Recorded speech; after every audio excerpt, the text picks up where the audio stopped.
Marie Jefferson chapter of the Daughters of the American Revolution and the St. Augustine Liberty Tree chapter of the Sons of the American Revolution, we are delighted to welcome you all this evening to the fifth and final of our lecture series on America 250.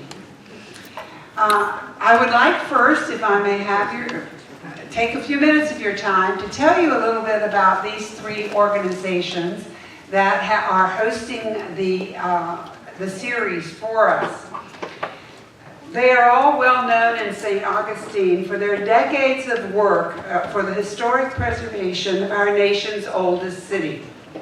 This series is our collective gift to the community, honoring and celebrating the 250th anniversary of the signing of our Declaration of Independence, commonly known as the sesquicentennial. It took me 3 weeks to learn how to say that.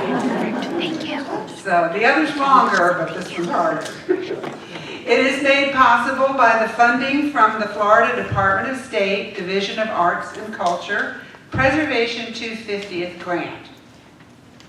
Last year, the three groups joined together to plan what we could do to help the nation's oldest city celebrate this 250th anniversary.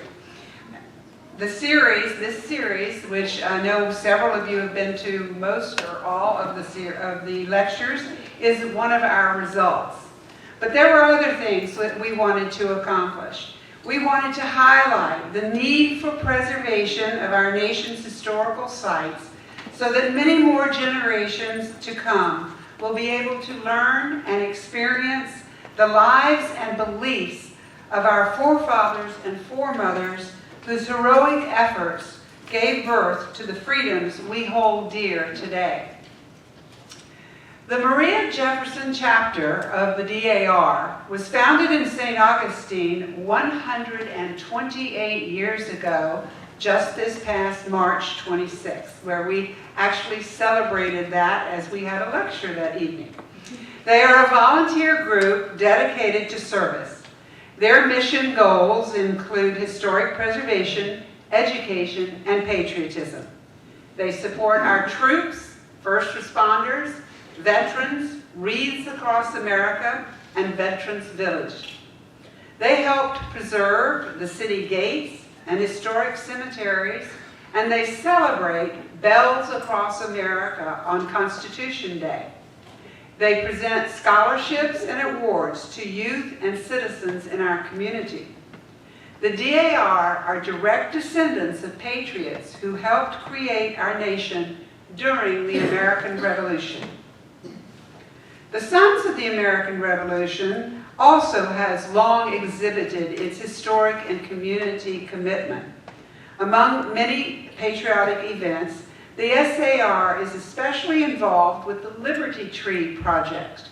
This is a nationwide project dedicating special trees in various communities throughout the area to commemorate and honor the nation's anniversary. Last year, there was a Liberty Tree dedication at the oldest house. The beautiful old live oak in the garden now bears a plaque as a Liberty Tree. There was also a Liberty Tree dedication in Putnam County in February of this year, and they held a Liberty Tree golf tournament in April where they raised money for, again, youth scholarships and other assistance for citizens of our nation. On July 18th, coming up, it's not just the 4th of July, you're going to hear about a lot of other events as well. This is ongoing, but at July 18th at 10 a.m., the DAR and the SAR will dedicate another Liberty Tree at Lakeside Park in St. Augustine Beach. Please join the city of St. Augustine Beach for that very special occasion. It is open to the public. The National Society of the Colonial Dames of America in the state of Florida has been active in St. Augustine's preservation since 1939.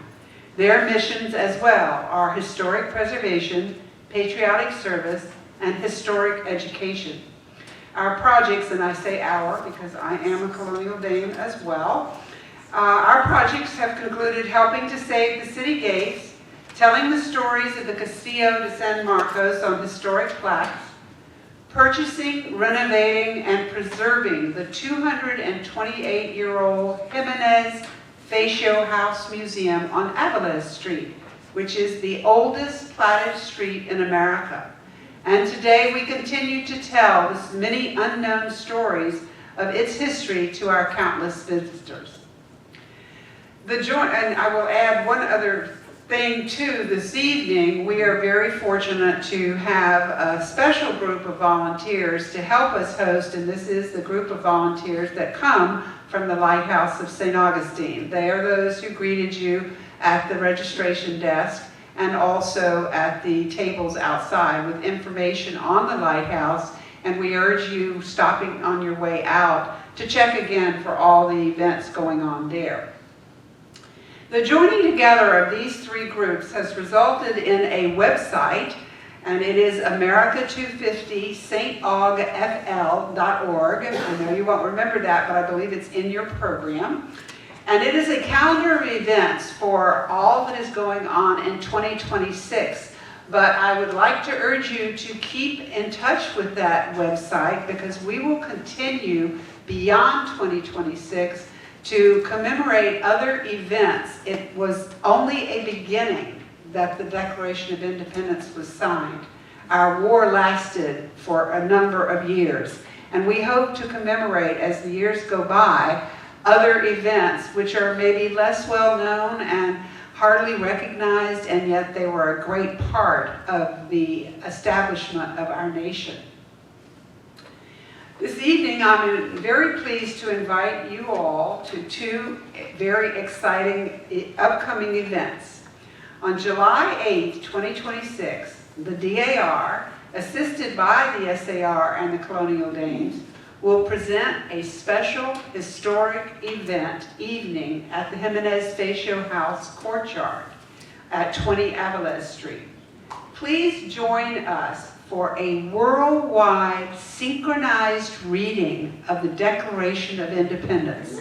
It was signed on the 4th, but the first public reading was on the 8th. So we will be celebrating that occasion by starting off in the plaza at 5 p.m., where our town crier, better known to many of you as Jeff Joray, one of our well-known reenactors, and he will lead you down the street with a drum and fife corps down Avilés Street to the Ximenez-Fatio House. We will have a brief patriotic celebration, and promptly at 6 p.m., we will begin the reading of the Declaration of Independence. We will have 6 readers, two from each of the organizations, and at the same time, around the world, this will be repeated. So you will be a part of history in the making. This will be in Australia, in Guam, in Hawaii, in France, Spain, Germany, and all across the United States, and probably a number of others. I don't know if I have DAR members here. They want to add some of the interesting countries, but this to me is fantastic. I can't, it gives me chills to think of the fact that we'll be doing this together. Secondly, next year, so think of the future, in 2027, we will be marking the 250th anniversary of the Menorcans' flight to freedom from New Smyrna, just 70 miles south of us, to St. Augustine. There's a fabulous story connected with that would take an whole evening to tell you, but next year we will be commemorating their 250th anniversary because they were inspired to make their escape from a horrible indentured ship to St. Augustine because of the rebels to their north, having begun their own Revolutionary War. So it's important to us, and again, their leader, who showed up in St. Augustine with the some 400 remaining survivors of the Menorcan community, and he happens to be the father-in-law of our First Lady, Juana Pellicer, Ximenez. She was Andres Ximenez's first wife. And since Francisco Pellicer, her father, not only was leader of the Menorcans, he was a master carpenter. And though there is no written proof, it is hard for me to think of a father not building his daughter's wedding house. So our museum, we are 100% sure that he helped build the Ximenez-Fatio house. So we are very proud to take part in the Menorcan celebration next year, in which a number of delegates from Menorca, including the mayor, the bishop, and several city council members will be coming for a celebration first in New Smyrna, then coming to St. Augustine for other celebrations, and among those, we are hoping to have at the Ximenez-Fatio house an authentic 1770s Menorcan market day in the courtyard. Well, you will be able to meet actual craftsmen descendant from Menorcans themselves who still today make fishnets, make lace, make iron products, pottery, basket weaving, etc., and also enjoy a variety of Menorcan foods, and not only Menorcan, but also Italian and Greek, because they were part of that Menorcan community. So we hope that you will put on your calendar March 19th, 2027 as an event to be sure you don't miss at the Ximenez-Fatio house. Also on that evening, we are pleased to partner with Flagler College's Department of Humanities because they will be putting on an ongoing presentation of videos from Menorca, poetry, songs, etc. on stage to let you learn a little bit more about the island of Menorca itself. Now for tonight.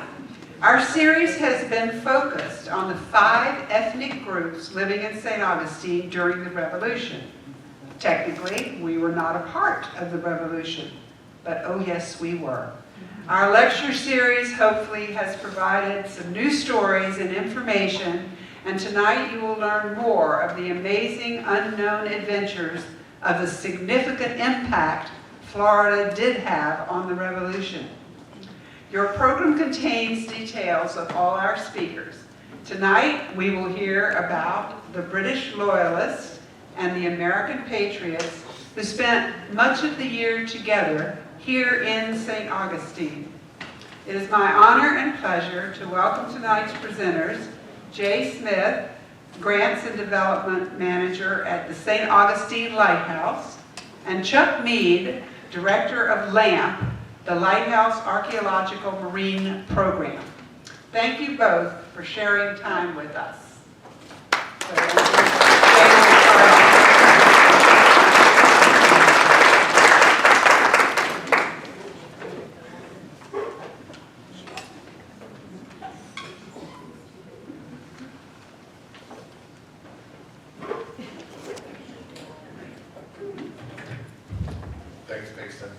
I want to thank the Sons of American Revolution, Daughters of American Revolution, and the Fatio House for inviting Chuck and I to come and present to you tonight. So my job is the American Patriot side. So that means Chuck's going to have to handle the Loyalists. So, but hopefully what I talk about tonight will bleed over into what he talks about with the storm wreck, which is an amazing discovery made by LAMP.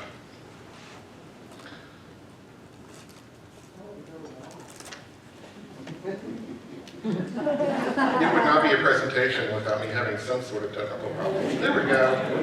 Okay. So you can't start in a single piece of history without having context. So I'm going to provide hopefully a little bit of context to what's going on, and these may be things that you've heard already. But the 7 Years' War is really when it all starts.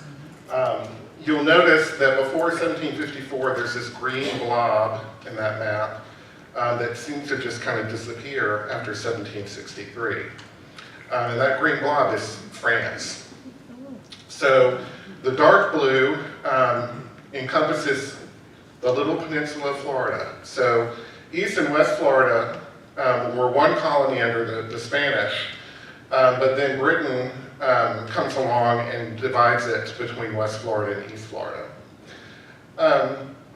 So the question is obviously the war did not go well for France, but how did the war set up players for the American Revolution? Of course, there's a picture of good old George Washington.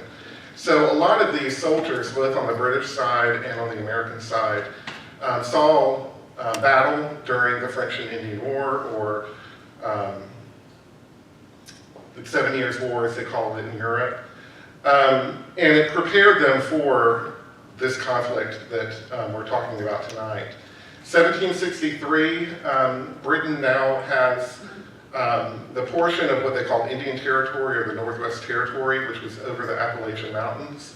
But one of the things that Britain had to deal with was Pontiac's Rebellion in 1763 to 1766, which was an Indian revolt. And as with any of the Indian revolts, most of them were surrounded by the fact that white settlers were encroaching onto Indian land. And Britain had a very strong connection with the Indians, with the Indian population. And so the king makes this proclamation line and basically outlaws settlement past that line. So if you are on the right-hand side of the line, you are not allowed to go over into Indian territory. And this sits with the colonists in a very precarious situation because there was obviously a lot more land to be had, and the colonists did not like this at all. But with the acquisition of Florida following the 7 Years' War, you begin to have a little bit of a push into Florida. And so it kind of sets Florida up well, as if you were looking for new land, or you're looking for several acres in order to develop a plantation. No need to look over the Appalachian Mountains. You can just come right on down to sunny Florida. Unfortunately, we didn't have interstate systems then, or Disney World, but we were still very well set up for the plantation system. So Governor Grant is the first governor. He had fought in the French and Indian War and did not have a very good time. He was at Fort Duquesne, which is modern-day Pittsburgh, and loses miserably to the Americans, and he blames it on the militia. So, because it could obviously have been him, but the militia becomes kind of a topic that he does not like to talk about, and he will not promote militia within Florida as governor. Tonin, who is the governor after him, takes a very different view with that. In the final days of the French and Indian War, Britain captures Havana, Cuba, and that's how Britain gets Florida, because Spain really, really wanted Havana's port, and so they traded the entire colony of Florida for one city. So, kind of unusual, but Grant was there during the capture of Havana. And so it kind of serves as a little bit of a redemption story for him to be a part of that. And maybe they'll forget a little bit about Fort Duquesne. But as governor, Grant does a number of things. He creates the King's Highway, which runs from St. Augustine to Savannah. And as I tell people, if you're traveling by roads in Florida at this time, you're kind of an idiot, because it's the worst possible thing you can do, because you're not going to move very fast. You're probably going to get either shot at by Indians or robbed. So really the point of building a road like that is to move the militia, or not militia, but to move the military and connect it to the military in Savannah. And so it would provide a quicker access than going by sea. And so that's really what the purpose of the King's Highway was. He also establishes the St. Mary's River as the border between Florida and Georgia. And incidentally, during the American Revolution, there are a large number, or quite a few, incursions by Georgian patriots into Florida territory. And they kind of scratch their heads because they're wondering why in the world are these people in Florida not joining the American Revolution. And a lot of it was because the British were focusing a lot of commerce and trade into the colony, which had never been done. I mean, the Spanish, towards the end of the first Spanish period, are struggling to make ends meet. And here are the British bringing all this money and all this potential for the colony. So they're going to stay in the straight and narrow and follow the king. Grant also has a Fort Piccolata, which is, he meets with the Creeks and the Seminoles. And that is the picture to your right. I used a little bit of AI. And that's the picture at the top. The picture at the bottom is another depiction that's actually real. But Piccolata, as you know, plays a role during the Gilded Age with people coming in from the river to St. Augustine. Grant was also, he wasn't just a governor, he was also a landowner. And he had Grant's Villa, which was a plantation up along the Guana Preserve, where he was growing indigo. So he was a slaveholder as well as a landholder. He also had a very extensive liquor cabinet. We kind of wonder, how did he get selected as governor? Well, probably not sober. But in 1 year, 1763, 86 gallons of Jamaican rum, 150 gallons of common rum. These things would kill most people. But this gives you an indication of what Grant is bringing into the colony. This is the idea that there's going to be society and the right kind of society. So they're bringing in British culture, they're bringing in wealthy class and the planter class into East Florida. And that picture is another AI creation. But, and that, I'm sorry, the spilled port is a fabrication, don't be alarmed. The British land policy, so what did ownership of land mean to the British? It meant that you would take that land and you would improve it. And improvement to them meant that you would build on it or you would cultivate it. The worst thing you could possibly do is sit on that land and not do anything. So they did not like absentee landowners, who were these wealthy men who lived in England and then had these investments in Florida where they bought up all this land and then didn't use it. The other group that he didn't like were squatters. So if you didn't own land and you're sitting there, using somebody else's land, then you were public enemy number one. And of course, the most famous of our squatters are our Florida crackers that come into the center of the state. And this is the period in which you see a large number of the crackers moving in, because really, if you get into the center of the state, you're protected because the British military and enforcement doesn't extend all the way into the state because it's impossible almost because of not only the Indians, but also the fact that they just didn't have a large number of people to be able to police who was coming in and settling. So to make the colony successful, focus on land, labor, and ports. They were growing indigo and rice mostly, and sugar comes at a later point during the British period. Indigo relied on tidal water, so Florida was perfect because we have low-lying land, as we all know. When it rains in St. Augustine, it floods. But it does that throughout the state. And so the river comes up, it would flood the fields, provide the water that they needed, and then it would recede with the tide. Your labor source, of course, will become your enslaved. And so most of the planters that were coming to East Florida during Grant and Tonan's time, and especially during the American Revolution, were bringing all of their home goods, all of their family, and all of their slaves with them to settle. Most of these people were refugees fleeing the American Revolution. But Grant makes the argument to use enslaved rather than indentured servants. And so they were using some Danish and German immigrants mostly. But the problem with indentured servants is that in 7 years, they become your competition for resources. And so planters were more likely to use enslaved.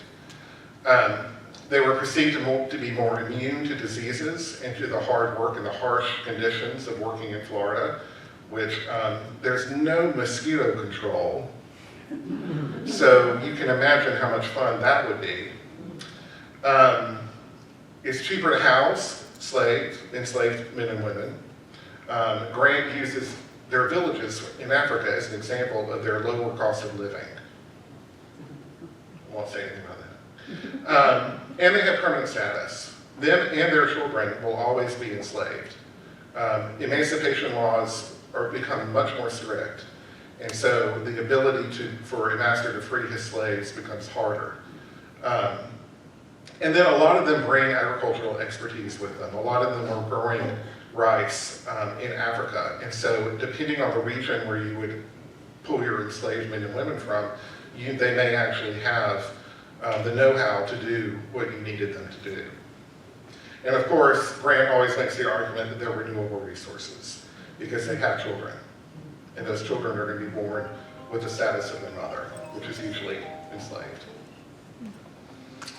So East Florida and St. Augustine, I wanted to point out at the bottom right, the port and how difficult the port was to get into. Chuck will probably talk a little bit about this, but it was not an easy way to get in, or an easy access to the port.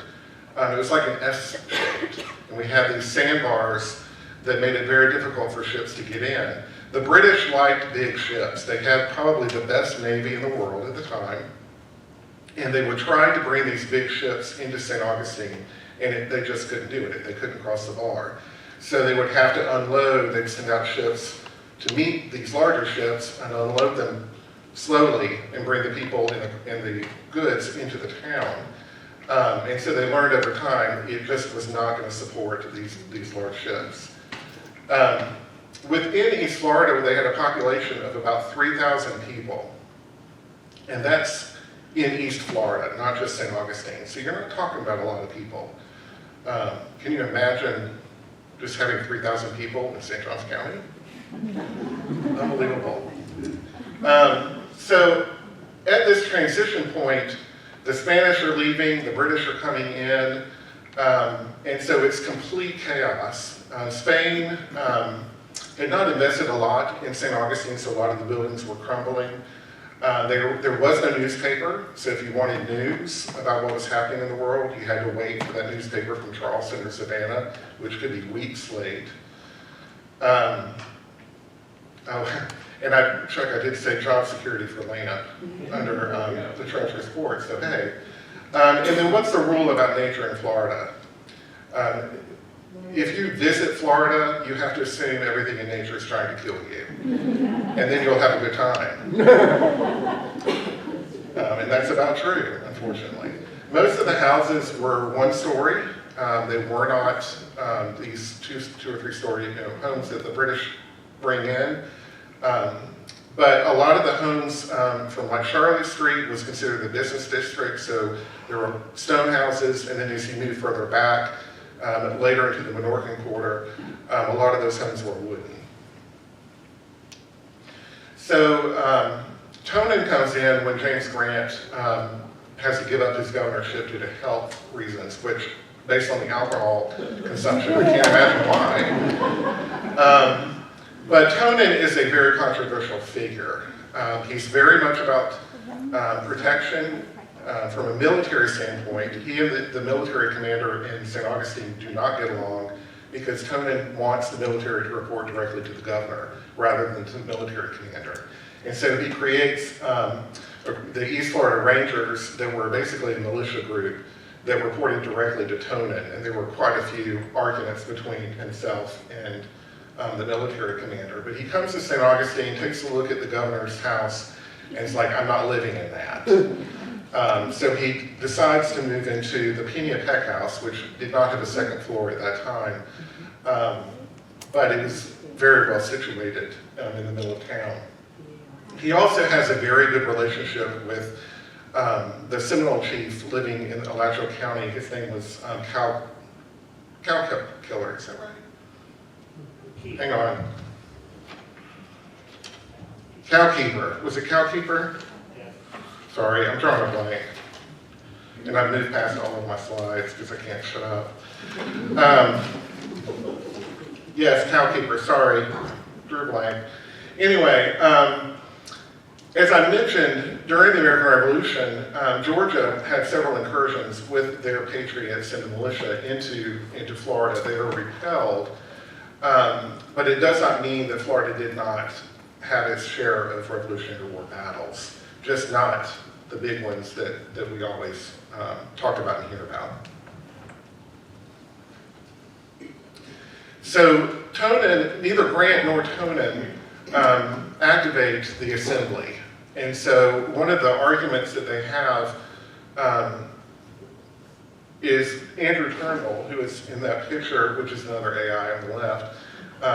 He's the big guy with the very nice face on, the smile on his face. So they meet in February of 1776. Turnbull kind of gets this group of men, there are about 20 men, that meet in a tavern, and that tavern sits, or that site is where the thrift store for Trinity Episcopal Church is located. It's not the actual building. But anyway, they meet at this tavern, and taverns were kind of a place where you talk about politics, and that's going to play a little bit of a role in just a minute. And so Turnbull's complaining about Tonin. Now, it's no surprise that Grant and Turnbull were very good friends. But then when Grant goes away, Tonin comes in, and Tonin and Turnbull hated each other a lot. So it's not surprising that Turnbull would try to kind of bring up some negative stuff, for Tonin to deal with. But, the question comes, is this the American Revolution being brought out in Florida as like a Sons of Liberty meeting or something like that? And the answer, of course, is no, because they weren't challenging the crown, they were challenging Governor Tonin and his lack of representation for the planters, who of course were paying taxes. So the infamous taxation without representation applies in this case. But as soon as Turnbull heads back home, he's met with his own issues, which were his workers came to him complaining about the condition in which they were working. And so they go to Governor Tonin and make their complaints known. And of course, Tonin, who absolutely hates Turnbull, is more than happy to let the plantation collapse. And certainly there's enough evidence to support their claims. And so he invites them to come to St. Augustine, and that is the Minorcan Quarter as we know it today, and that's where he invited them to come and to move and live in St. Augustine. Was this Tonin's revenge on Turnbull? Probably. I'm telling you, Tonin did not feel bad about that at all. So who were the signers? The first we'll talk about is Arthur Middleton. And if you have been to Charleston and kind of gone around to the different plantation houses, you'll recognize Middleton Place. When I first went to Middleton Place, I thought, this is not what I expected, because you think of this grand house and what you see is the picture on the top left. Actually, that was one wing of the house. The main house was burned, and so the Middletons lived for a short time in that house. But the picture at the bottom is an AI creation of mine, and that's what the main house looked like. So they had two small houses on either side. So it kind of gives you the idea of the amount of wealth that we're talking about here. Middleton was educated in Britain. His father, Henry, was a member of the First Continental Congress, who, after the discussions about independence from Britain, Henry gets a little nervous and decides he's going to resign. But his son Arthur is a fervent patriot and says, I will step in and stay in your stead. And so he becomes both a delegate to the Second Continental Congress and a signer of the Declaration of Independence. He and William Drayton, who lives down the street at Drayton Hall in Charleston, designed the Great Seal of South Carolina. And Middleton serves on the Council of Safety and is a member of the American Party, both of which were an outcrop of the Sons of Liberty movement that was taking shape. Charleston is a hotbed of revolutionary thinking and talk. It's hard to overestimate the role of the revolutionary thinking in Charleston. They called it the Boston of the South. So when you're talking about all of these men who were signers, they were willing to put their life on the line for their beliefs, each and every one of them. And so having to be shipped from Charleston to South Carolina, or to St. Augustine, though inconvenient, was probably nothing that they would not have done. Okay. So a little St. Augustine connection to the Middletons. Louisa Charlotte Izzard, who was buried in the Huguenot Cemetery. If you guys have taken a tour of the Huguenot Cemetery, you walk right in, and there is her tomb. She was a descendant, basically a first cousin once removed of Arthur Middleton's wife, Mary. Her last name was Izzard. So the Izzard family is a very prominent family in South Carolina. But I thought when I started looking into the information about the signers, that last name kind of stuck out at me, and I knew I'd heard it before, and that's where I heard it. She was a very young girl. She died probably from yellow fever or something taking root here in St. Augustine, but she was here temporarily with her family. Edward Rutledge was a lawyer, plantation owner, and slave owner. He was a delegate to the Continental Congress and the youngest signer at age 26 of the Declaration of Independence. Very involved in the South Carolina leadership and was a member of the General Assembly, captain of artillery in the South Carolina militia. One of the things to remember about South Carolina is it had its own militia and it had its own navy. That's a rarity, but it shows you how much wealth there was in South Carolina. And one of the reasons why Britain was so confident to hold on to that colony. He later becomes the 39th governor of South Carolina.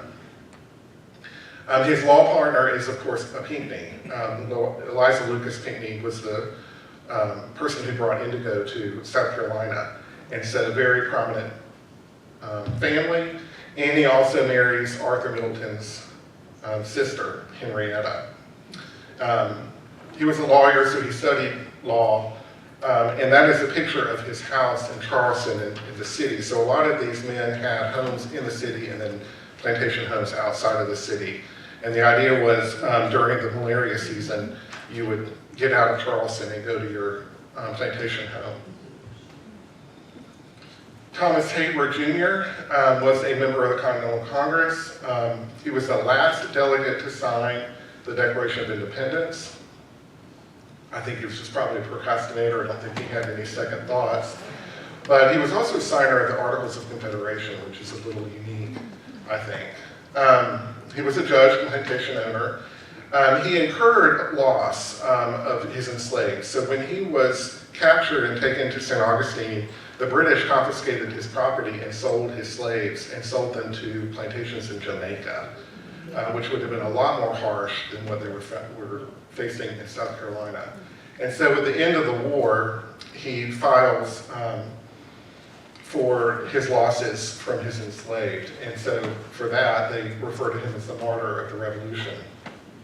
But kind of the funny thing about Hayward is that he composed a parody of God Save the King and called it God Save the States. And so July 4th, 1780, while they're in St. Augustine, Hayward and a group of the Patriots get together and they celebrate the 4th of July. And they have a plum pudding, and then they start to sing this song, God Save the States. So if you're a Tonin or you're a British soldier and you're walking by and you hear these men singing, you're thinking, wow, they must have changed their tune. They're singing God Save the King. No, very different words. Hayward is the grandfather of Thomas E. Miller, and Thomas Miller was one of the African-American congressmen in the 1890s who was elected to Congress. There were a handful of them. And so Hayward had both a white family as well as a mixed family. And then that's his home in the bottom right as well. And I love looking at their signatures as well. But anyway, there's the plum pudding. That's actually a real picture, and it's not the same, obviously. And then Gadsden. Gadsden's not a signer. He was a delegate, served in the Continental Army. He was Lieutenant Governor of South Carolina at the time when he was taken. And something to remember about South Carolina is when it declared independence from Britain, it was independent. I mean, they created their own constitution. New Hampshire was the first state to have their own constitution, but South Carolina was the second.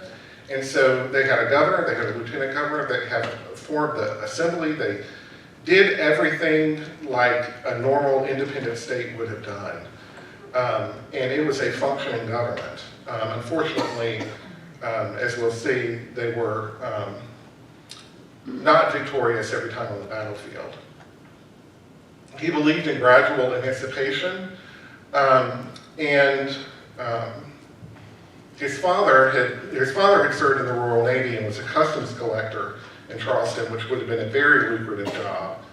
And his grandfather had immigrated to Charleston in 1695, so that's where his connection to Charleston comes from. One of the interesting aspects of Gadsden, of course, is the Gadsden flag. And the whole "don't tread on me," and the connection with the rattlesnake. So I didn't know this, but the rattlesnake was a symbol of the 13 colonies, unified as one. And it comes from the die cut of Benjamin Franklin, where he says, join or die, and they're all cut up as different colonies. So it's kind of bringing them back together into a united front to challenge the British and earn their independence. So there are a few men who are confined in the fort. Most of them were given sort of free range within St. Augustine. I don't expect you to read that quote, but I'm going to read it to you because it's a great quote. Christopher Gadsden is probably the most interesting and eccentric of the Patriots that were here in St. Augustine. So with men who have once deceived me, and he saw the British as having deceived him because when they originally took him, he felt like because he was in the military, he had received a parole from when the British took over the city. So they asked him to sign another parole before coming to St. Augustine, and he said, I'm not signing that because I'm already under parole. So you're telling me that you don't believe that I'm being honest with you. And anyway, so here's what he says. With men who have once deceived me, I can enter into no new contract. Had the British commanders regarded the terms of the capitulation of Charleston, I might now, although a prisoner under my own roof, enjoy the smiles and consolations of my surrounding family. But even without a shadow of accusation proffered against me for any act inconsistent with my plighted faith, I am torn from them, and here in a distant land, talking about having to go to St. Augustine, invited to enter into new engagements. I will give no parole. Yeah. Reverend John Lewis, who is the rector of St. Paul's Parish, is also confined to the fort. Now, Gadsden comes into St. Augustine and he's immediately confined to the fort. Reverend Lewis actually starts off as another prisoner, which is ironic that they would grab a rector of a church as part of the group, but what he does wrong is he preaches. So he starts off and says, I'm not going to do anything official, and then the men start asking him to hold services, and so he does kind of an improvisational sermon here and there, and they really like it, so he begins to hold regular services. And so the men, at this point, if they're not confined to the fort, they're renting houses within St. Augustine, and there are maybe 5 or 10 men in one house. So they would all meet in one house, and they would have a little church service.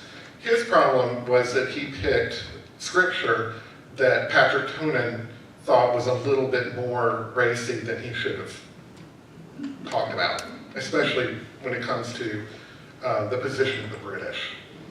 And so there are 2 sermons that he delivers, and then he ends up getting arrested and sent to the Castillo. There are 2 men from North Carolina that were captured, Brigadier General Griffith Rutherford, and then Lieutenant Colonel Elijah Isaacs, who were also brought in, and it's the militia part that Tonin has a problem with, because these aren't trained soldiers. These are just kind of your average Joes who are part of that Patriot movement. So James Pettigrew, I think, said it best, December 1860, South Carolina is too small for a republic and too large for an insane asylum. And when you start thinking about Charleston, you may be a little right. It is a hotbed of revolutionary thought and action. These people are very dedicated to the cause, and it's very admirable for us to look back and see what these men and women did in the cause of the American Revolution. In June 1776, there's the Battle of Sullivan's Island. This was the first siege of Charleston, one of the first battles of the American Revolution. And the Americans pull off a victory. And that's a picture at the bottom left of Sullivan's Island. Let me get caught up. There we go. And so here's an image of Sullivan's Island, in case you were wondering where it is. But you can see Long Island up there to the upper right. That is the Isle of Palms now. Sullivan's Island is there, and the blue arrow points to where Charleston is. And so this is a naval battle of sorts where the Americans are victorious. There are other skirmishes between the South Carolina Navy, not the American Navy, but the South Carolina Navy. The Battle of Hog Island is a small battle skirmish, if you will, because the Americans were sinking ships in the channel around Hog Island, because you can see there's a way to get around up the Cooper River to the plantations that are further north of Charleston. So they were trying to scuttle the ships, Americans were trying to scuttle the ships so that the British would not be able to do that, but they would have to come within range of Charleston. And there's a skirmish that breaks out, and the Americans again are victorious. It's May of 1780 when things really begin to change. And this is, March of 1780 to May of 1780.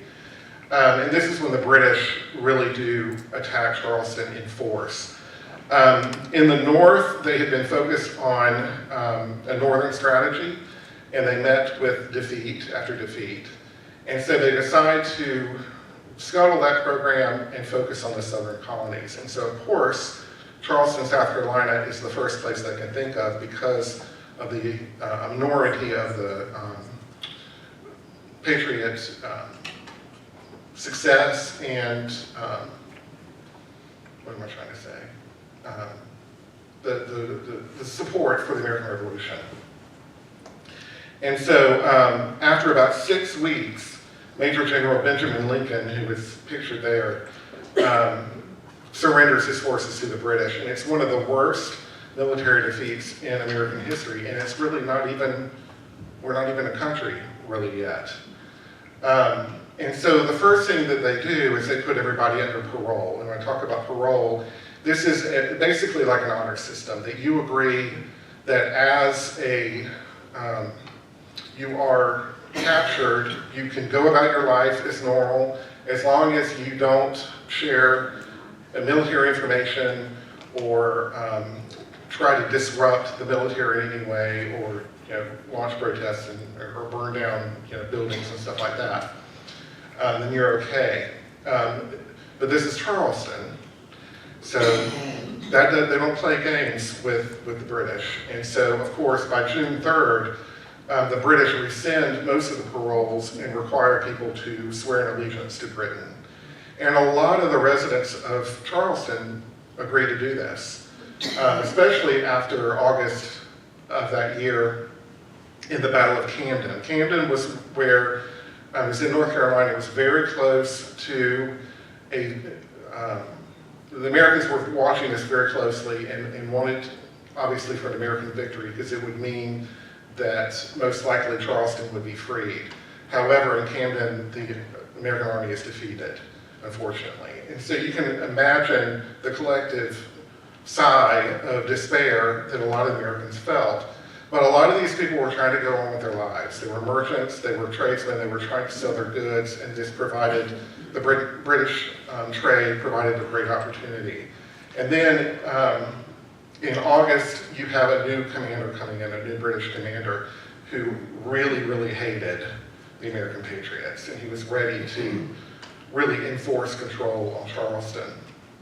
So he teams up with this guy named James Simpson, who had been in Charleston and had witnessed a lot of the political talk. He knew who the leaders of the Patriot movement were, and so he makes a list, and he hands Balfour this list and says, these are the people that you need to focus on and get rid of. I mean, not kill them, but, watch them. Simpson also goes into the backcountry of South Carolina and meets with the backcountry loyalists and discovers that there's a lot more support for Britain in the backcountry than there is within Charleston. And so he comes back to Balfour and says, listen, this is where your support is in the backcountry. So don't worry too much about what you do to these people in Charleston. So August 27th, 1780, you have 29 men are arrested in the morning. The British soldiers show up and they take the men and they take them to the customs house. On the 30th, 11 more men are arrested. The wives and the women at home are arrested and they're taken to the customs house. But they're interrogated and then left to go back home and figure out what to do with their husbands being locked up. So this is the Royal Exchange and Customs House where they were held. And Simpson's quote to Balfour is, their removal to a place where it will be out of their power to continue their mischievous and treasonable practices. So originally the idea is the customs house, but the whole plan was, we got to find somewhere to put these men. And so the idea is to move on to St. Augustine. Why they loaded them on a ship called the HMS Lord Sandwich? I don't know. It's one of those history ironies, somebody trying to be funny. But what's interesting about the HMS Lord Sandwich is it had another name prior to this, and it was the Endeavour. And it had been under the command of James Cook, who had been sailing around Australia discovering islands. And so this is the same ship. It gets a new name, and then it gets a bunch of patriots that are on board the ship. The captain of the ship was given about an hour to prepare the ship for all of these men to come aboard. And so when the men are coming aboard, he realizes that these guys don't have sheets, towels, whatever, clothing, whatever they need. And so he sends men out into the city to go collect bedding and all of that, because he realizes that, these are well-to-do men. They're not just riffraff. And so he ends up making it a little bit more comfortable for them. Their friends and family are allowed to come and visit with them, and then they determine the date that they're going to leave, which is going to be September 4th, and they're going to leave to St. Augustine. And before they're completely destitute, or you think that they're destitute, they did bring their enslaved men with them, a few. So they had them available. But when they got to St. Augustine, they had to have daily roll calls. That was in the morning and the evening. They were given provisions, but they also supplemented their diets. A lot of their enslaved men went into the bay to go fishing. And they were able to go over to the plantation on Anastasia Island of Jesse Fish, who was growing oranges as well as indigo, and was kind of a thorn in the side of the British. Jesse had been there since the first Spanish period, and so he liked to kind of poke the bear, as we say, and tick off the British a little bit here and there. And so he would ship over these big barrels of citrus to the prisoners, and they were allowed to ship some of that citrus back to their families in Charleston, and then also partake of it themselves.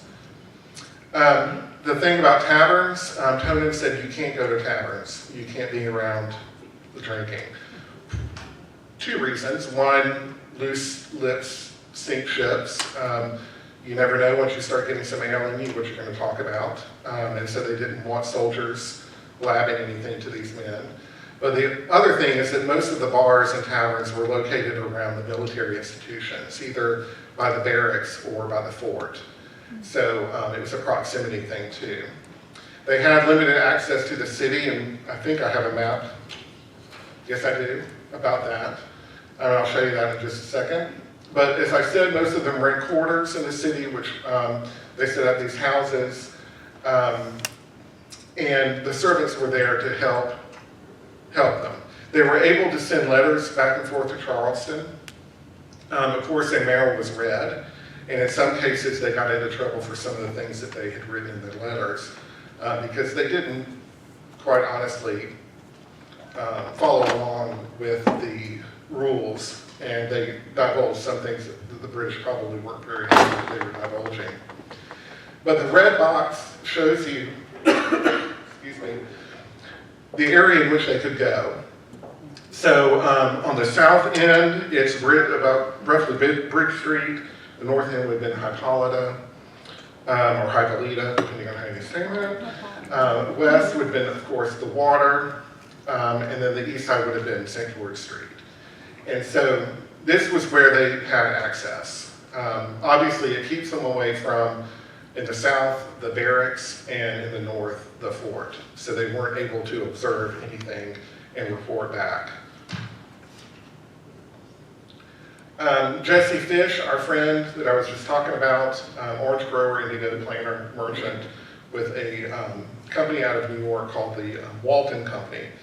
Jesse Fish lived in St. Augustine he came as like a 14-year-old man and lived most of his life in St. Augustine. He became an agent for the Spanish families that were leaving at the end of the first Spanish period. The British were coming in. And the families felt like they weren't able to get a good price for their homes or property. So Jesse Fish said, sign your property over to me, I'll be your agent, and I'll send you the money once the house is sold. Don't call me, I'll call you. No problem. And I'm almost out of here. Luciano de Herrera was an agent for Spain, and he was a good friend of Fish. So what happens to the signers? They're released through prisoner exchange, which is what the British and the Americans work out by 1781. 1780, they did not have an agreement. And so they are in confinement for about 10 months. And most of them are sent to Philadelphia by ship. The prisoner exchange happens, and then I keep hitting the microphone, then the British are sent back to British territory. So they all live, very luckily, but we're very blessed to have the record of Josiah Smith, who from the very beginning, when they were first captured, took a journal and started writing everything down. And so there's multiple volumes of his journal that give a lot of really good detail about what happened to them. And so we're lucky to have that. But without any further ado, it's time to come up.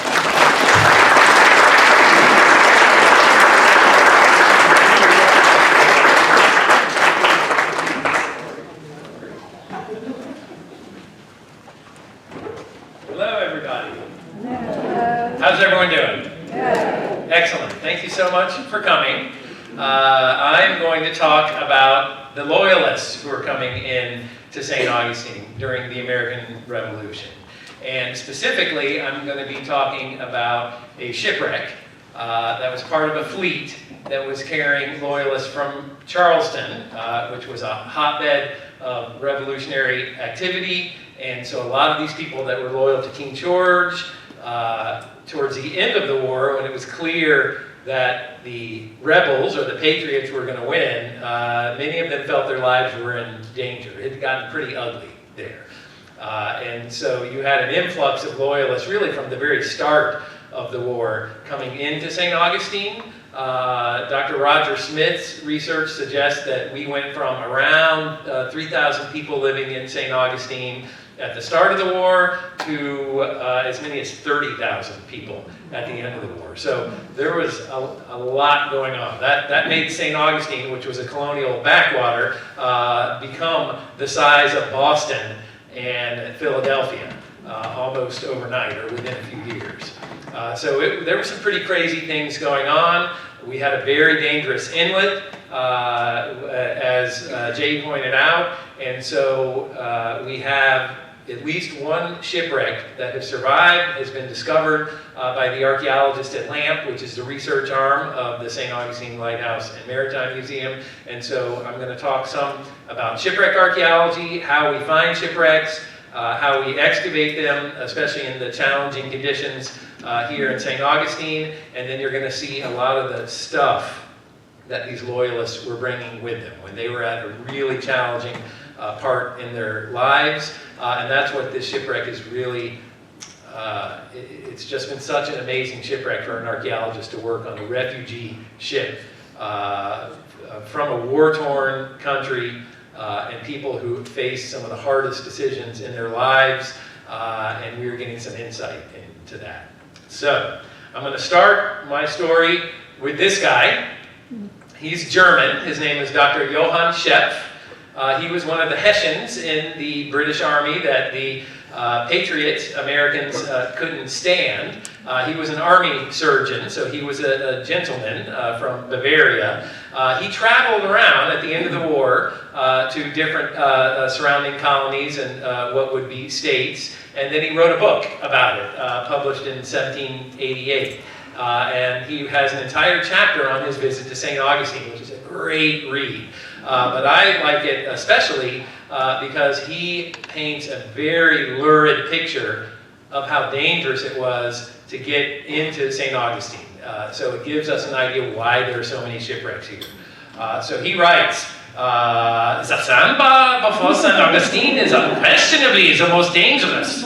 It is indeed a fearful thing to hear the wild tumult of these breaking seas and to behold them on all sides foaming and tossing. Okay, I'm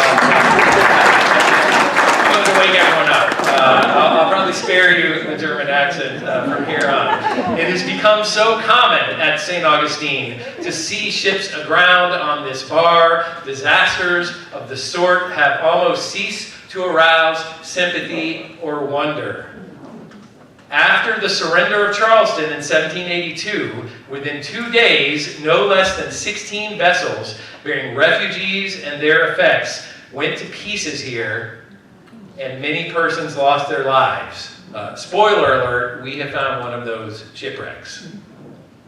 Without the least overstatement, I dare say that every 100 paces on the beach, the skeleton of a foundered ship or its wreckage may be seen. Who could pass this way without emotion? If one imagines to himself the terror so many souls must have suffered here, and the lives that have been here lost. The estimate is that every fortnight to a month at the most, a vessel is wrecked on this coast.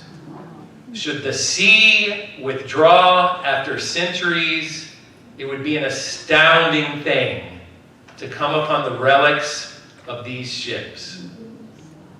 So we are not like Moses. We cannot part the seas. We cannot make the seas withdraw, but we can do underwater archaeology and go beneath the seas. And so that's what we do at LAMP.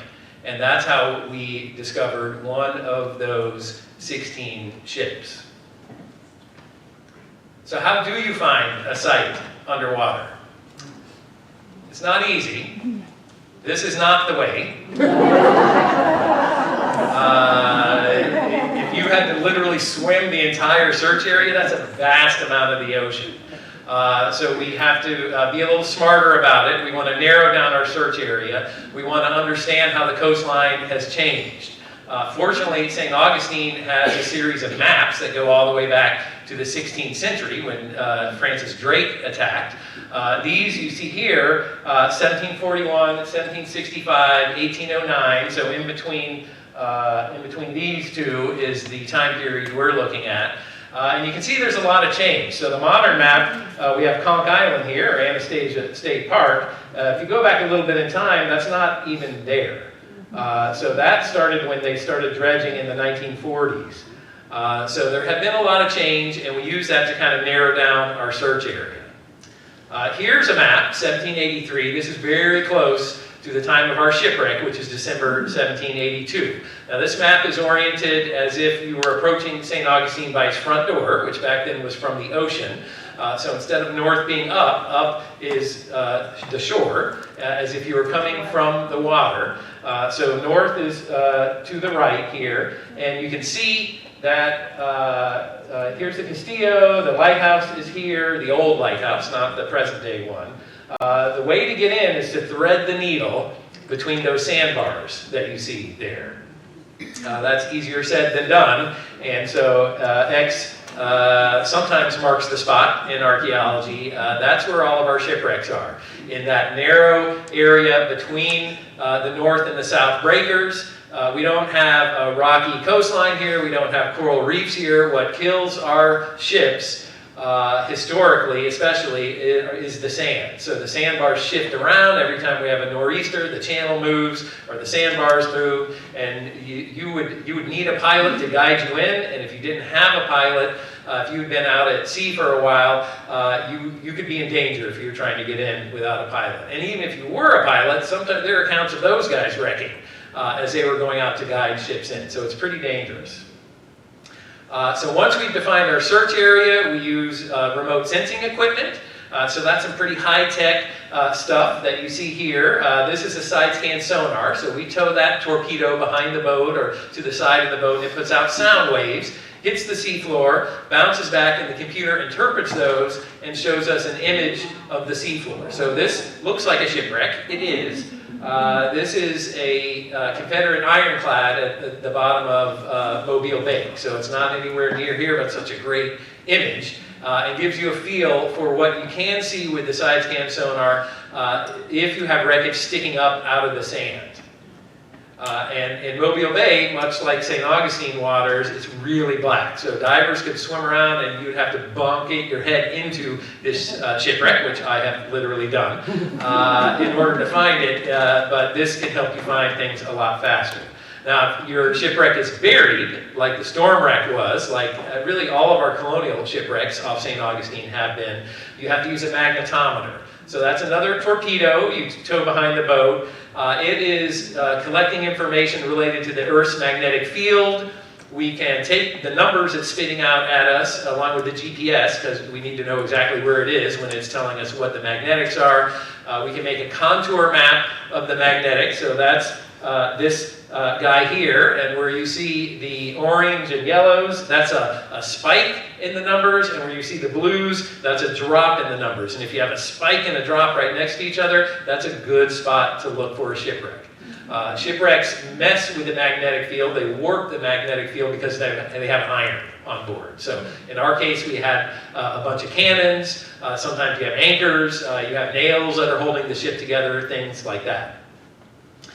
So then we go from the $100,000 worth of high-tech equipment to a water pump bought at Home Depot and a 10-foot pipe and a water hose, and that is our probe. So that's a hydraulic probe. The water is being pumped down below, and that picture you saw was taken. That wasn't on the storm wreck, but that was the same week we found the storm wreck. And the diver uses this pipe, which is jetting water, to sink it down into the sand.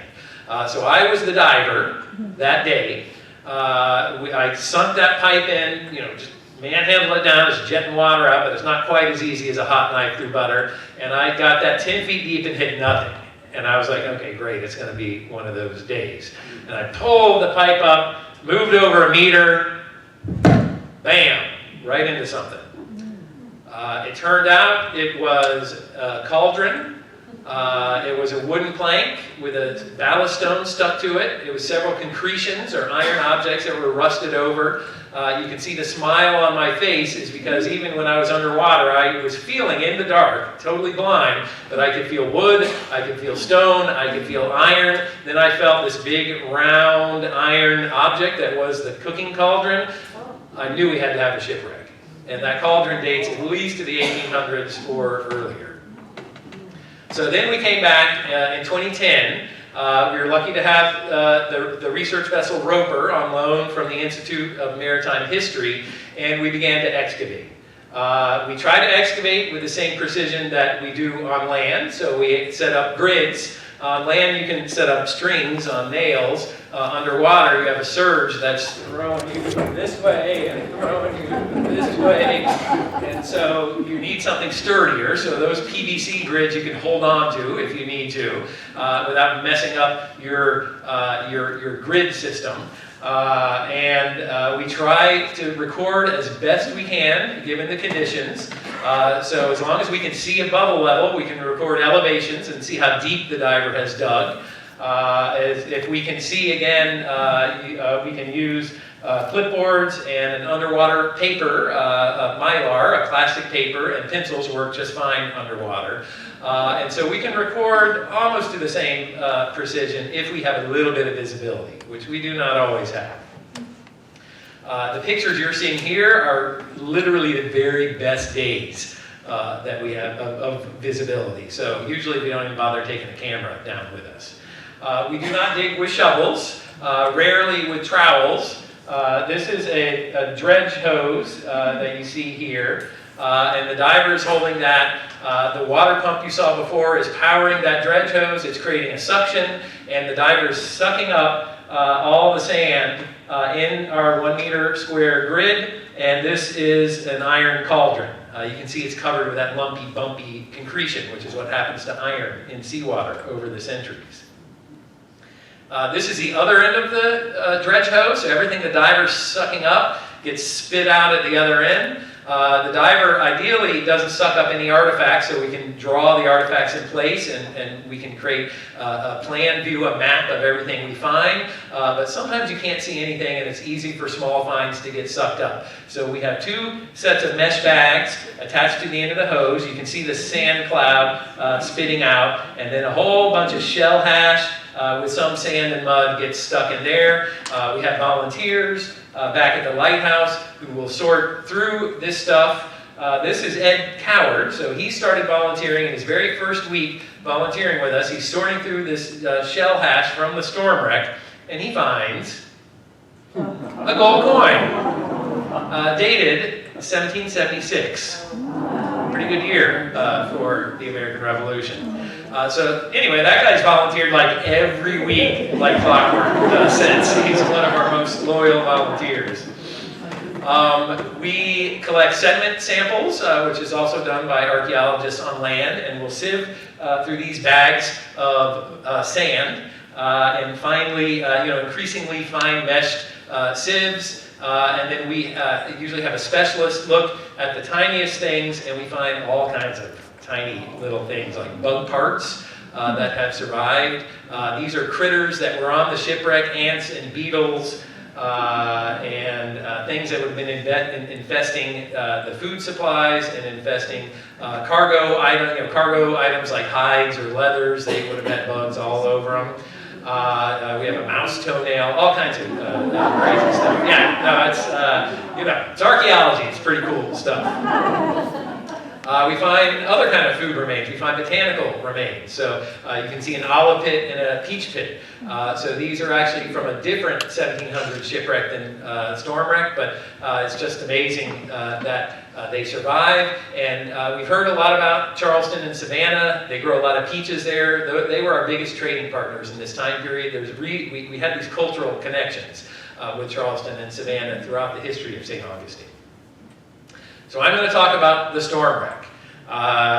This was a great day. That's me to the right of the cannon. The day that we brought the cannons up, June 28, 2011, which of course I will remember that date forever. We discovered her in 2009. We excavated from 2010 through 2015, so 6 years, and we found a lot of stuff. I have some stats here. 136 days of diving, over 1,300 dives without a single serious safety incident, I will add. More than 1,000 hours of dive time. 92 different divers total, including 55 students, either college or high school age. We ran a field school every year, and we published at least 23 scholarly articles on this shipwreck in that time period. So this is what the shipwreck looks like. This is the site plan or the map of the shipwreck. It looks more like what you would think an airplane wreck might look like, just a scatter of stuff. There's no wooden hull that's intact, so the skeleton lashed to the wheel and sails tattering.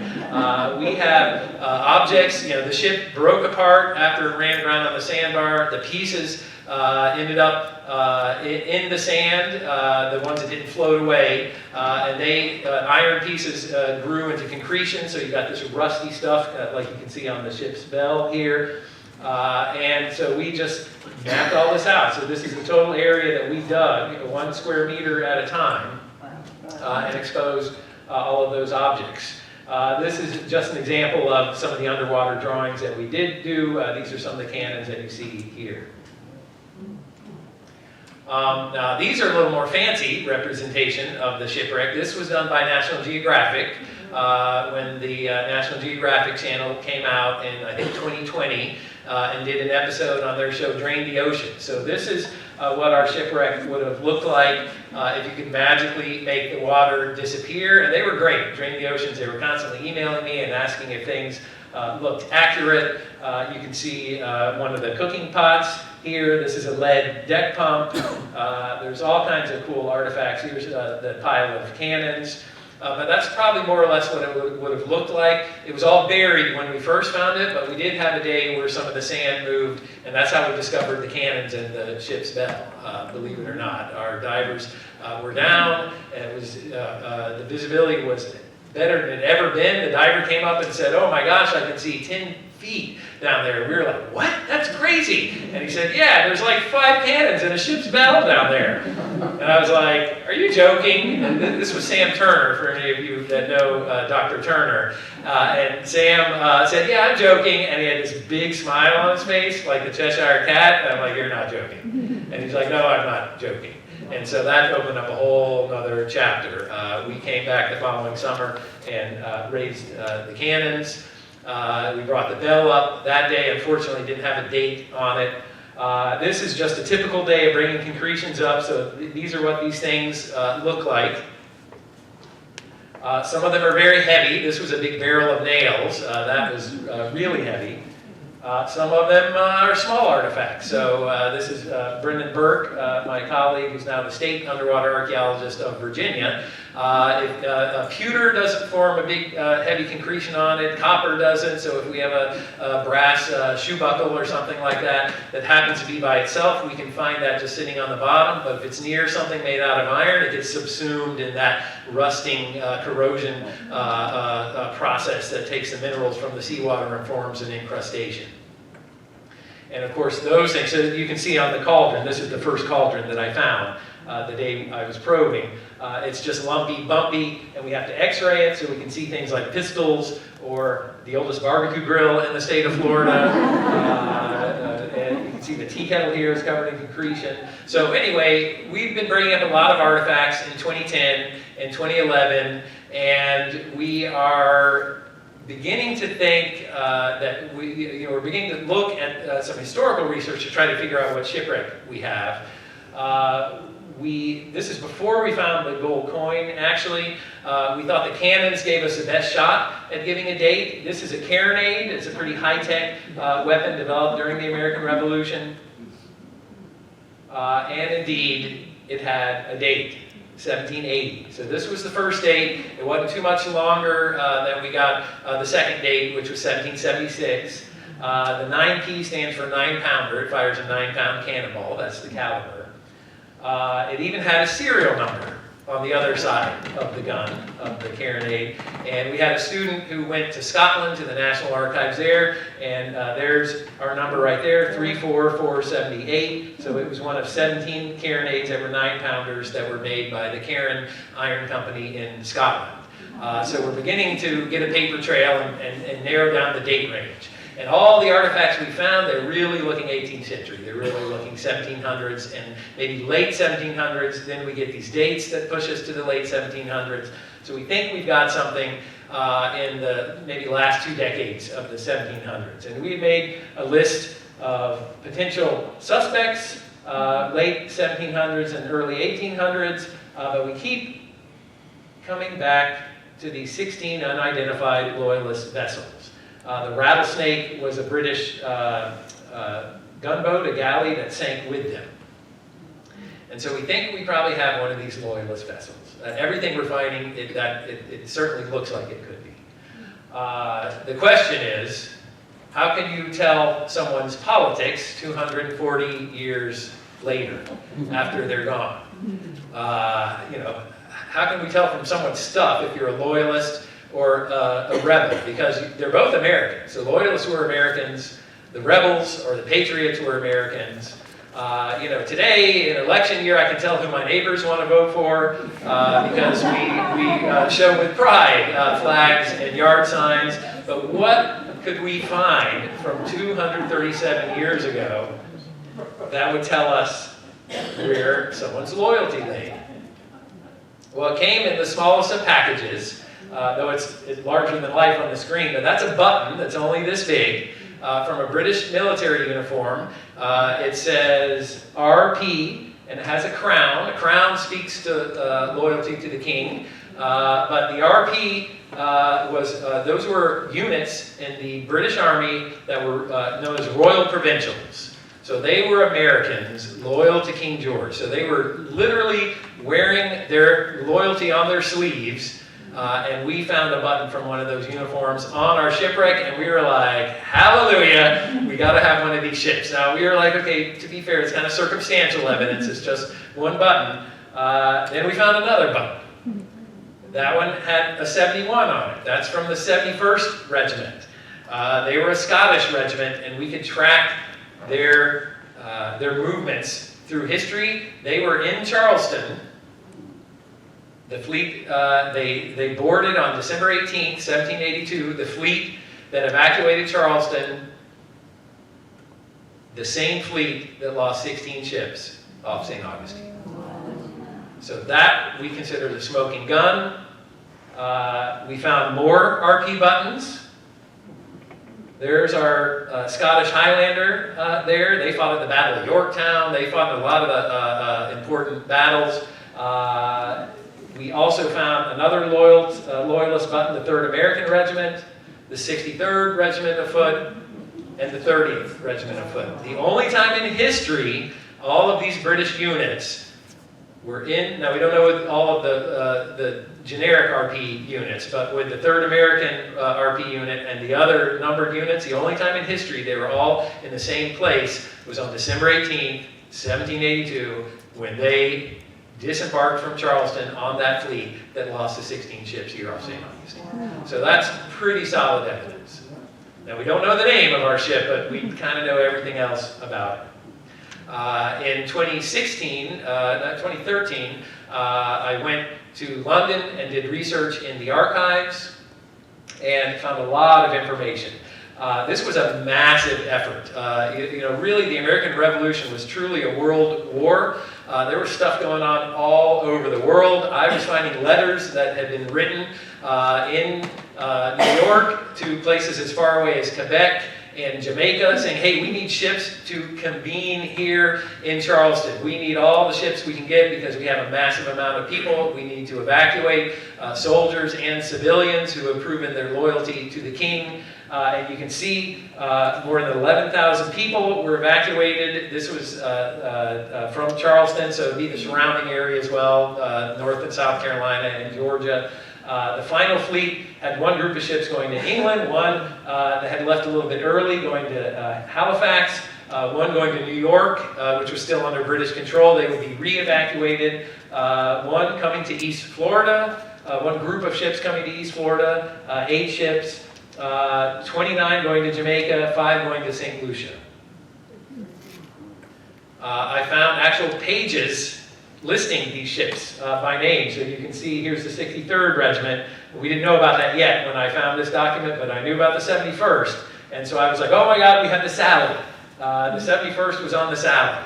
The only problem with that is I also found a newspaper article from Kingston, Jamaica saying, well, the Sally arrived safely with the 71st Regiment. And so, you know, something's going on. We also know the 63rd made it to their destination. The 30th Regiment made it to St. Lucia, which was their destination. So what I think was happening is that we may have had soldiers from these different regiments that had been wounded, and the medic said, look, just get them to St. Augustine. That's the closest port. So either there were like empty uniforms being sent to St. Augustine for the garrison there, or there were guys from different regiments who just were being sent to St. Augustine because that was their best chance. We have a few references to the loss of these ships. So this was a Loyalist woman, Elizabeth Johnston. She says, out of the last fleet from Charleston, there have been 16 sail of small vessels lost on and about the bar. There are 6 or 8 high on the beach. 'Tis amazing how such a place was settled. She was not a fan of St. Augustine. And it was a pretty cold winter, so she wasn't very happy. And she wrote her letter just a few days after the ships would have wrecked, within the weeks after. And then we have Shope's statement that we saw earlier, also 16 ships. But then we have some others that give different numbers of ships. This is one written by Governor Tonin. About 1,000 Loyalists and about 1,500 Negroes are supposed to have arrived under the convoy of the Belisarius. The exact number I cannot as yet ascertain. General Leslie's information on that head will no doubt be particular. They are disembarked with the loss of some small craft, owing to their rashness in adventuring over the bar without sufficient guides. Then the military commander in St. Augustine was Lieutenant Colonel Archibald MacArthur. He was Scottish. I have the honor to inform your excellency that the fleet under convoy of the Belisarius, with refugees and provisions, arrived at this bar on the 31st. But in coming over it, the Rattlesnake Galley and 2 provision vessels with 6 other private property were lost. The 18-pounder rigging of the galley was saved. 4 lives from the private vessels were lost. The cash arrived safe. So that's important. You got to tell your boss that we have the cash. The soldiers will not revolt.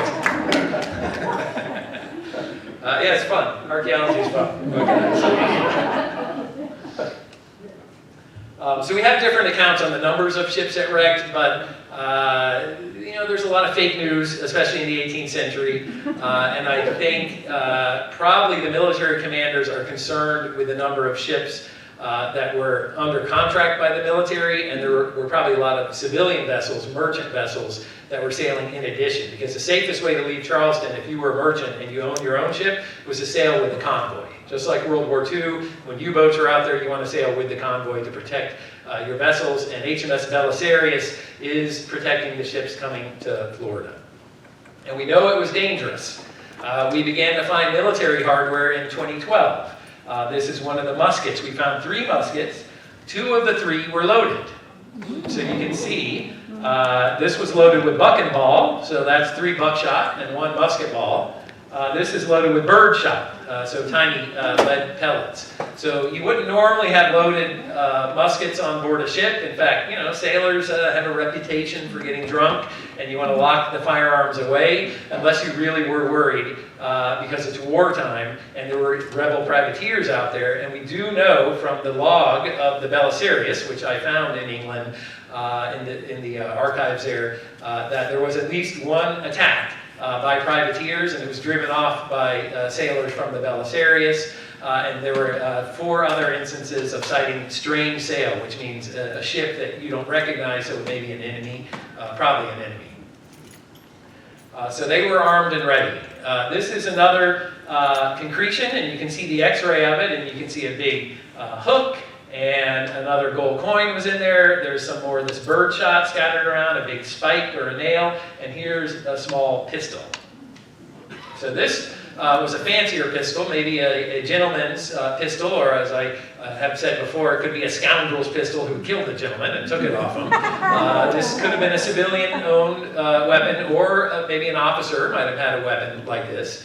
And we had all classes on board these evacuation vessels, so it's interesting to speculate. You can see a lot of decoration on the handle and the x-ray. Once we cleaned it off, so this is our pistol, and this is examples from the internet of the same type. But it says London on one side and Ketland on the other side. So Ketland was a gunsmith, Thomas Ketland, in Birmingham, in England, rather than London.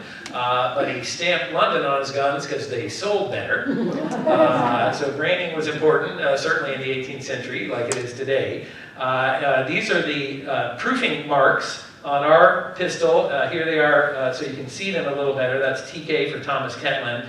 This is an example from the internet we found. But the proofing mark tells us that it was tested in Birmingham. So this gun was made in Birmingham, even though it said London, but the London gun sold great in the colonies because everybody's heard of London. And Ketland eventually moved to America after the Revolution and lived there and became an American gunsmith.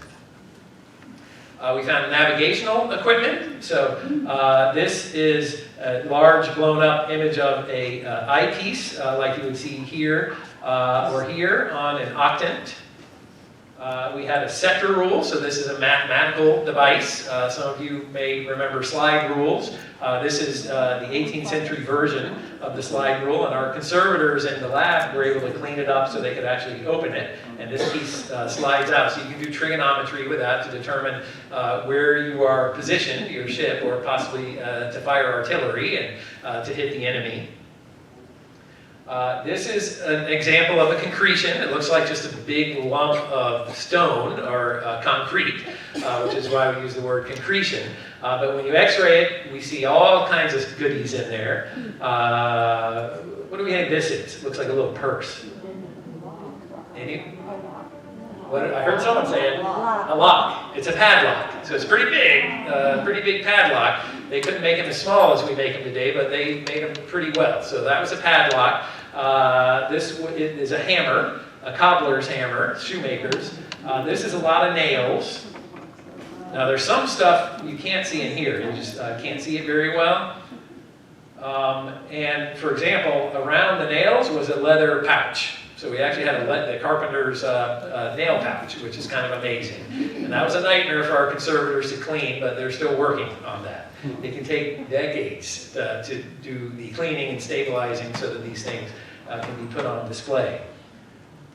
Here's the cobbler's hammer. Some of the head has rusted away, and so the yellow bits are an epoxy, plastic put in there to fill up those holes, and then it can be painted. It'll look as good as new when it goes on display. And the wood, the fact that the wood handle remains, of course, it goes without saying, you don't usually find wooden objects like our muskets on terrestrial archaeological sites, but we can get that kind of preservation underwater. Here's an object that we didn't see in the x-ray, so fortunately we were moving very carefully when we were chipping away at this concretion. It's a lice comb. Back in the 1780s, it was not just your fourth graders who would bring lice home, but everybody had it. This is that same comb that's been cleaned off. It's made of ivory, so it was probably a gentleman's comb or someone who had some wealth. Amazing things that we found. There's the barbecue grill after it's been cleaned off. This is me holding up the little cauldron. We call this one the baby cauldron. We had a lot of cauldrons. Of course, if you're having to weave with your family, you need to feed everybody. So you're going to bring cooking ware. And no surprise, we found a lot of cauldrons. So this is the baby cauldron. And we have to chip that concretion off with a very delicate pneumatic tool. That's the air scribe. And believe it or not, preserved inside the cauldron were the remnants of the last meal that had been prepared. So somebody did not do the dishes. A single green pea. So the pea split into two halves, and we had a little bit of the skin as well. But it's just amazing. Another cauldron, we found a fish vertebrae that had been sliced with a knife and had been cooked. It had burn marks on it. So it's just amazing the level of insight we were getting into these people's lives and the personal connections almost that we were getting with these people. So again, more cookware. These are copper cooking pots. We had a lot of iron cooking pots, also copper. Tea kettle. They were British, so they were certainly drinking their tea, and we found porcelain fragments of tea wares. They were British, so they were keeping a stiff upper lip, and you wanted to make life as normal as possible for your kids and your family, so you would still do tea time if you possibly could, even if you were living in a tent village somewhere on the outskirts of St. Augustine, because there was not enough housing for everybody at first. Likewise, you would want to look as gentlemanly as possible, so we had a lot of clothing irons. If my house was on fire and I had to run in and grab my most valued possessions, the iron would not be on the list. Actually, I don't think I replaced the iron after the hurricane flooded my house, so I haven't had an iron in years. But it was important to these folks. And we do know that the governor was giving out free plots of land to refugees, and so if you looked as good as possible in pressed clothes, you were more likely to get a good piece of land. The clothes made the man in the 18th century. So the better you looked, the better piece of land you were going to get. And so maybe it's not so surprising that I think we found around a dozen irons or something like that. Pieces of furniture, shoe buckles. This one was fun. This is an X-ray. It was slightly concreted over. It was basically a flat brass box. You can certainly see once it was cleaned off. You can see the keyhole. So this is a door lock from someone's home.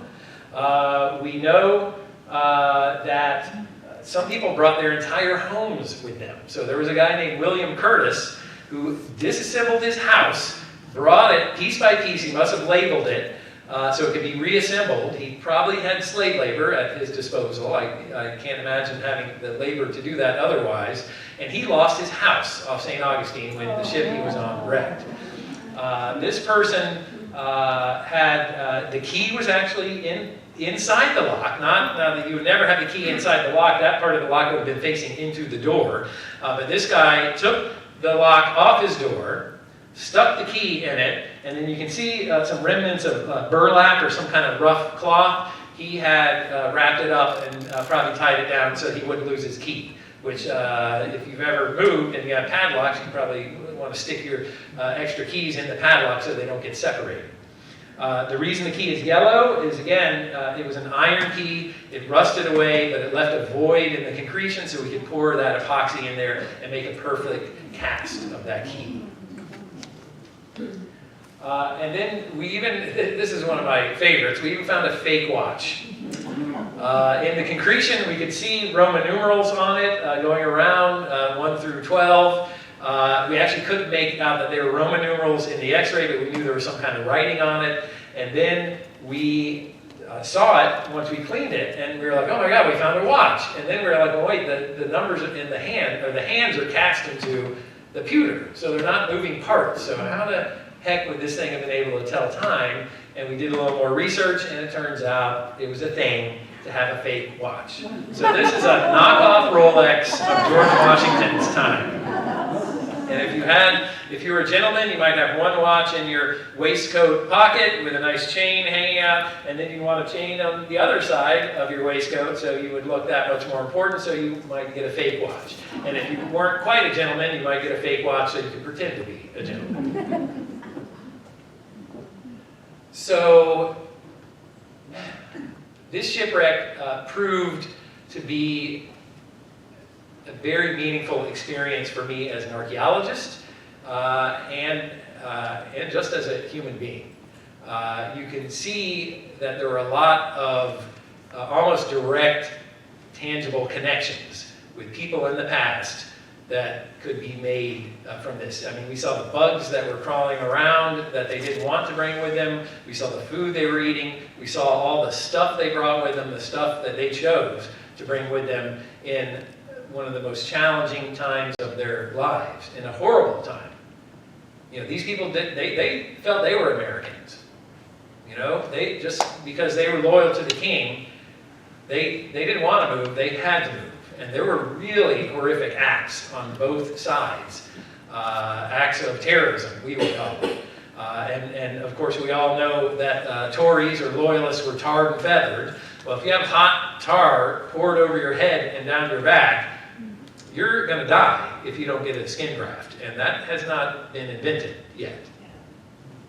So this was a really dangerous time, and this was a really precarious time in the lives of these people. Their story is one of hardship, and I mean, you know, they may have arrived with their lives, but they arrived destitute. And then within a year of their getting to St. Augustine, well, all of a sudden the news comes out, well, the Treaty of Paris has resolved the war, and now everyone who's loyal to the king has to leave once again. And so they had to figure out how the heck to get out of St. Augustine before it became a Spanish Catholic colony. So it's a story of hardship, but it's also a story of resilience and a story of overcoming hardship. It became even more personal to me in 2016, a year after we finished the excavation, but certainly when we were still doing lots of analysis and working with the artifacts in the lab and still making discoveries in the lab. In 2016, my house was flooded by Matthew, and I became a refugee. My home became a shipwreck. And I had a family with 3 kids, and I wanted them to feel that their lives were going to be as normal as possible, and I wanted to do everything I could to keep them in the same school system. And I had to pack whatever clothes weren't destroyed, and cooking ware, and plates, and spoons, the same kind of things that I had excavated from these people who had been forced to leave their homes under even more dire circumstances. So it was a very meaningful experience for me. And it's just been an amazing archaeological adventure that has really proven to be one of the most significant shipwrecks, not only that I've ever worked on, but really one of the most significant shipwrecks that has been discovered in American waters.